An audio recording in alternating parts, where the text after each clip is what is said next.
These teams do a lot of good work. The problem is when activities like this are paid for by the taxpayer, it cheapens everything else they do.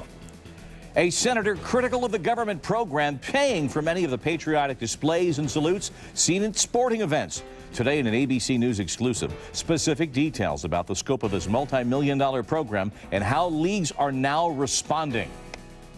And we've encouraged them to take steps to avoid any appearance that they're being paid for truly ceremonial, patriotic activities on the field. Also today, the growing questions about the crumbs of rubber that fill artificial turf and whether they represent a growing health danger for youngsters. Ahead today, Outside the Lines.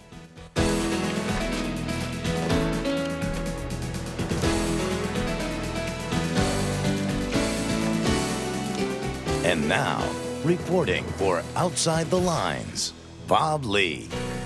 Earlier this year came news of professional sports teams accepting money, millions of dollars in total, from the Department of Defense for military-themed programs and salutes at games.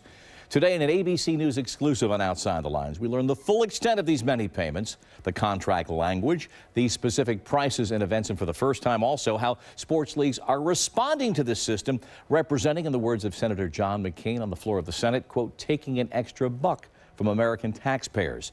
The questions are many for billion-dollar pro franchises playing in what are usually publicly financed stadiums, and for the Department of Defense in a time of tightened budgets. My colleague Jim Avila with this ABC News exclusive. An emotional staple of athletics in the post-9/11 world. Patriotism at the stadium. With the presentation of our nation's colors. But in Major League sports, patriotism can carry a hefty price tag.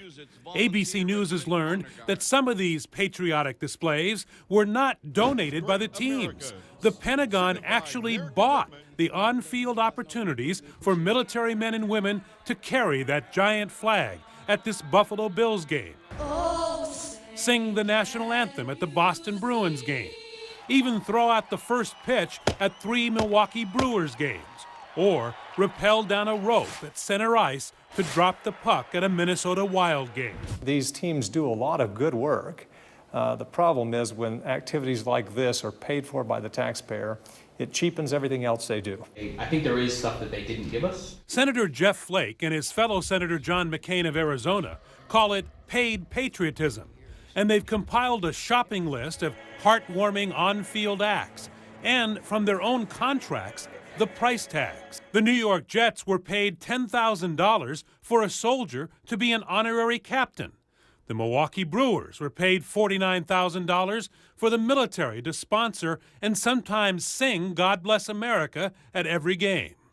$10,000 to honor soldiers and their families. $7,500 to throw that ceremonial first pitch. The New York Mets were paid $10,000 for a swearing-in ceremony.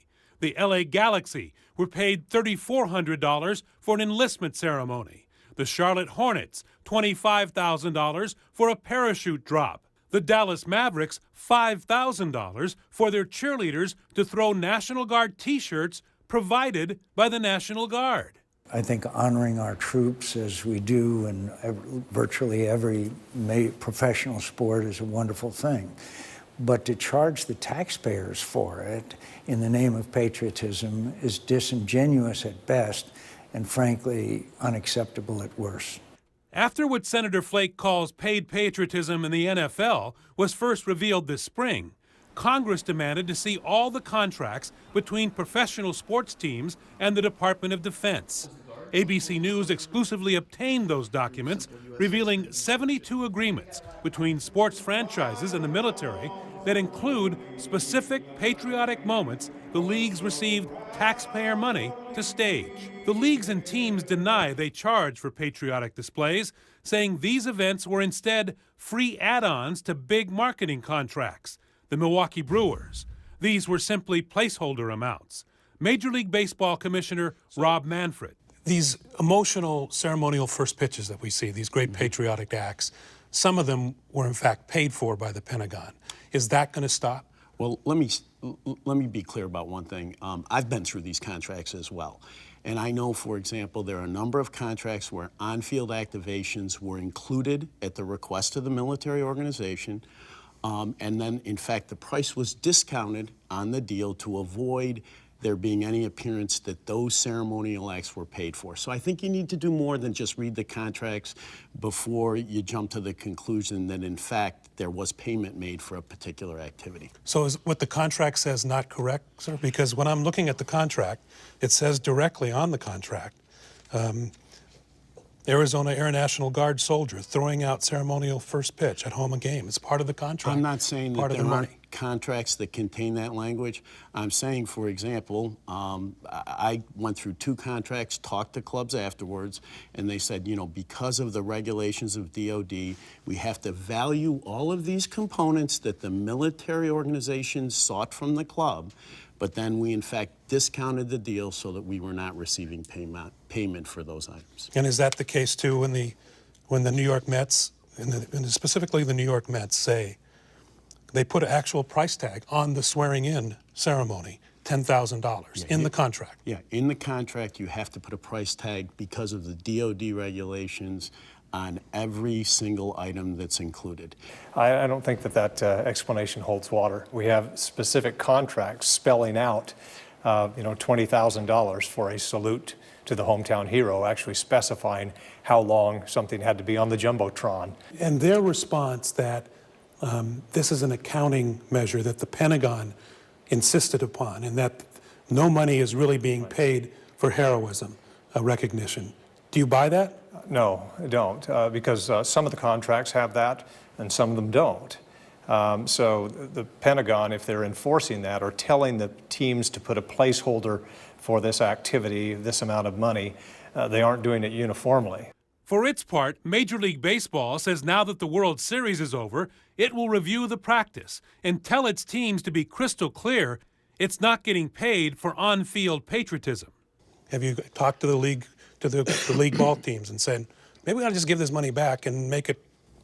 Like I said, we're in the clear process of going through contract by contract, and I think that our clubs, for the minuscule amount of money involved here, it's just not material to their business. And I think that the amount of things that we do free for the military, hundreds and hundreds of fold, makes up for whatever small payments are involved in these contracts. But going forward, you're telling me and the public that the patriotic parts, the ceremonial first pitches, the welcoming of the hometown heroes, there'll be no confusion, there'll be no paying for that. We will go back to the clubs during this off-season, and we will make clear to them that they should be extremely careful about drawing the line between business-related activities, recruitment ceremonies, even someone singing the national anthem. You know, from a recruiting perspective, it is good for the military to see a military person out there.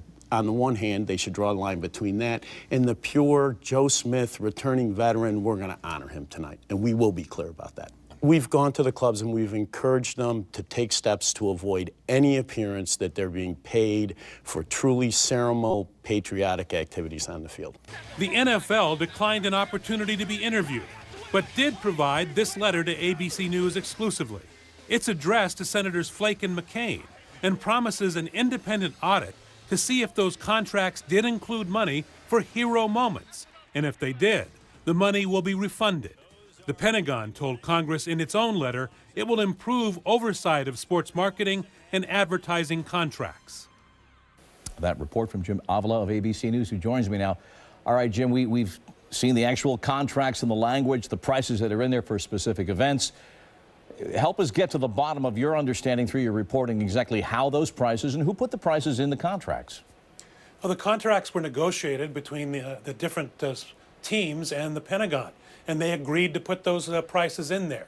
What's interesting is if you follow the logic of what the leagues are saying, if these were just placeholders and no real money exchanged hands, it doesn't make sense, says Senator Flake, because in some cases, for a patriotic act, the teams put in there no cost or no charge or zero cost. So there was no reason to put in fake charges in there to appease the Pentagon. The Pentagon seemed to be fine with getting a contract that said no cost for welcoming home a wounded hero. All right, so we've heard that the NFL has sent a letter to the two senators. They're going to take a look, possibly pay the money back necessarily if it's for specific things. We saw your conversation with MLB Commissioner Rob Manfred. Flesh out the response from the DOD, the Department of Defense, with this, again, having been reported earlier this year, but you've now given us a level of detail we've never seen before. And in fact, this was a response directly to the senators investigating. And after the senators had received all these contracts that we have now reviewed, and what the Pentagon is saying is that they found some serious concerns and that they're going to now put more emphasis on oversight of these marketing contracts and of these advertising contracts. So they'll continue to buy advertising at the local stadium that will appear on the Jumbotron about recruiting, about those type of items. But they're going to be much more clear and much more careful about spending money, we're told, about ceremonies that welcome home wounded warriors or hometown heroes or allow people to sing the national anthem, patriotic acts that people in the stands believe are being done out of the goodness of the heart of the teams involved. That's what defense says they'll do on their own, but there's a new defense authorization bill which the president is about to sign. What does it say about this? Well, Senators Flake and McCain have inserted inside this defense appropriations bill strong language, which will take effect, we're told, in the next couple of weeks, which will make it illegal. It will ban these type of being paid for these type of ceremonies you're seeing on the screen. It will not allow the Pentagon to pay the sports teams to do that. All right, Jim Avila of ABC News. There's so much more coming up on the story this evening on ABC World News Tonight with David Muir, and this evening on Nightline. Let's expand our conversation right now and welcome in ABC News Political Director Rick Klein. There are a lot of interesting political pressure points here. What's your analysis of this story?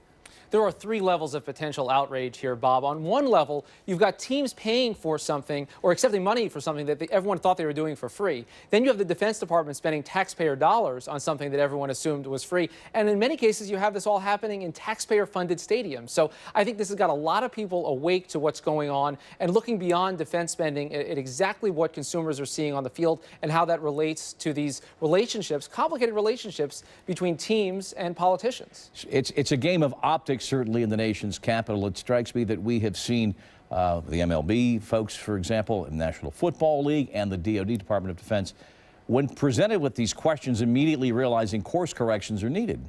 They're moving quickly, and Bob, one of the big reasons is that these leagues need Congress in the worst way. When you look at things like head injuries and domestic violence, team names and trademarks, there were even calls for congressional hearings over Deflategate. They need the buy-in of Congress, and this is just a headache that team owners and league officials cannot afford to keep going. So I think you're going to see real reforms in pretty short order as a result of this. Which of the leagues do you believe has the most, I won't say tenuous, but politically sensitive and notable profile and issues right now on Capitol Hill?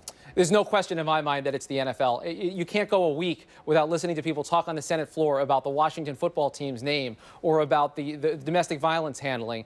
As I said, even Tom Brady made his way into congressional rooms earlier this year. So these are the issues that they are focused on. And for years, we heard about them taking away tax exemptions for the league office. That obviously has happened where the NFL did that on their own. There is real scrutiny and real pressure on the NFL to get its act together. And issues like this, frankly, just take away from the bigger issues that both lawmakers and league officials would rather be addressing. You can always set your clock to someone threatening to take away the antitrust exemption. That is the one way to get a commissioner in front of a committee.